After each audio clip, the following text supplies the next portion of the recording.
میں تو آج بھی اس کے حصے کے تھپڑ اپنی گالوں پہ برداشت کر رہی ہوں، تو یہ کدھر گیا؟ اردشیر نام کا بادشاہ تھا۔ حضرت محدث ابن الجوزی آج سے کچھ 700 سال پہلے لکھتے ہیں، اردشیر بادشاہ بڑا خوبصورت تھا، جوان تھا، بڑا عقل مند تھا۔ اس نے اس طرح کہ قریب کی ساری ریاستوں پہ قبضہ کر لیا۔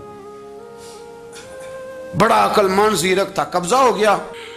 ایک بادشاہ بڑا سخت تھا، اس کے ساتھ جب پنجہ آزمائی ہوئی تو اردشیر کہتا ہے اس پہ میرا قبضہ نہیں ہو رہا تھا، اور جب ہم نے ساری ریاستوں نے مل کے اس پر حملہ کیا تو ایک قلعے کے اندر قلعہ بند ہو گیا۔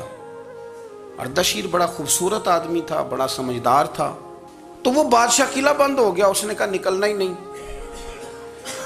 اب وہ اندر بند ہے، یک بارگی حملہ کیا تو وہ بڑا قلعہ تھا، اس میں بند ہو گیا۔ اس بادشاہ کی نا جس پر حملہ کیا، اس کی بیٹی اچانک ایک دن قلعے کی دیوار پہ چڑھی تو اردشیر کے حسن و جمال کو دیکھا تو عاشق ہو گئی، اور اپنے ہی باپ کے خلاف اسے کہنے لگی کہ اگر تو میرے ساتھ شادی کا وعدہ کرے نا تو میں تجھے رستہ بتاتی ہوں حملہ کرنے کا۔ اس نے کہا میرا وعدہ رہا، تو رستہ بتا۔ اس نے رستہ بتایا اس لڑکی نے، اور بادشاہ نے حملہ کیا تو اس کا باپ قتل کیا، اس علاقے پہ قبضہ کیا شادی کے وعدے پر۔ ہاں نفسانی خواہش بندے کو اندھا کر دیتی، نہیں سمجھ آتی اس کو میں کدھر جانا ہے، اندھا کر دیتی۔ حملہ کیا، اور جب اس لڑکی کو لے کے آیا نا اپنے محل میں، تو پہلے دن شادی کی پہلی رات تھی، تو بستر بچھایا کنیز نے، تو وہ کبھی کروٹ ادھر بدلتی کبھی ادھر بدلتی، تو بادشاہ کہنے لگا کیا ہے؟ کہنے لگی بستر میں کچھ ہے، مجھے تکلیف دے رہی۔ اس نے چراغ جلائے اور جب بستر اٹھایا تو ایک اتنا سا دھاگا نکلا۔ دھاگے سے عموماً تکلیف نہیں ہوتی، تو اس نے کہا تو اتنی نرم و نازک ہے کہ دھاگا؟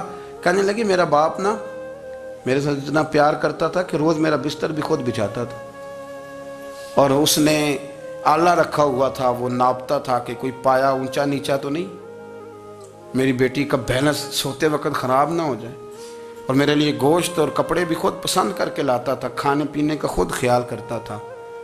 اردشیر کہنے لگا اچھا وہ اتنا پیار کرتا تھا، اور پھر تو نے اس کے ساتھ کیا کیا؟ کہنے لگا بلاؤ کنیزوں کو بلایا، فرمایا اس کو اٹھاؤ اور جلاد کے پاس لے جاؤ، اسے کہو کہ اس کے بال ایک گھوڑے کے ساتھ باندھے، پیر دوسرے گھوڑے کے ساتھ باندھے، اور ایک گھوڑا ادھر بھگا دے، کدھر بھگا دے۔ یہ جس کے باپ نے اتنا پیار کیا، یہ نفس کی اتنی غلام ہے کہ اس کی وفادار نہیں رہی تو میری وفادار کیسے بنے گی؟ جس نے اتنے نازوں سے پالا کہ دھاگا اسے برداشت نہیں۔ او یارو یاد رکھو، اگر نفس کی غلامی کرو اور بڑے بڑے وفاداروں کو چھوڑ کے غلامی کرو تو پھر کہو وفادار مل جائیں۔ کوئی بول اب لڑا نہ بول بیٹھی ہوں دے خصم ناراض بڑ بولیاں دے، کہاں سر کھائے تے بلبل ٹھنڈ پائے۔ بڑے فرق نہیں سجنا بولیاں دے، جڑیاں خصماں دی وچ رضا وسن، پاگ جاگ جاندے انہاں گولیاں دے۔ آپ ادلیاں نو سردار پین تکے تے شرما والیاں نو چوٹے ڈولیاں دے۔ اپنے نفس کے پیچھے چلو گے تو یہ تباہی ہے۔ جب ہم نے کسی سے وفا نہیں کی تو یہ کیا امید ہوئی کہ دنیا ہم سے وفا کرے گی؟ اللہ رسول کی مرضی کے مطابق اصول پسند زندگی بنائیں، ایک ایک کر کے اپنی خواہشات سے پیچھے ہٹیں، تھوڑے پہ گزارا کرنا سیکھیں، اپنے نفس کو سمجھائیں۔ ضروری نہیں کہ روٹی ہر وقت مزے کے لیے کھائی جائے، کبھی کمر سیدھی کرنے کے لیے خشک روٹی بھی کھا کے دیکھو، کبھی سادہ کھانا اس پہ بھی اکتفا کرو، کبھی تھوڑا کھا کے اچھے طریقے سے سادے کمرے میں بھی اللہ کو یاد کر کے دیکھو۔ نفس کے پیچھے نہ بھاگیے گا، تباہی کرے گا۔ رب کریم سمجھنے کی توفیق رفیق عطا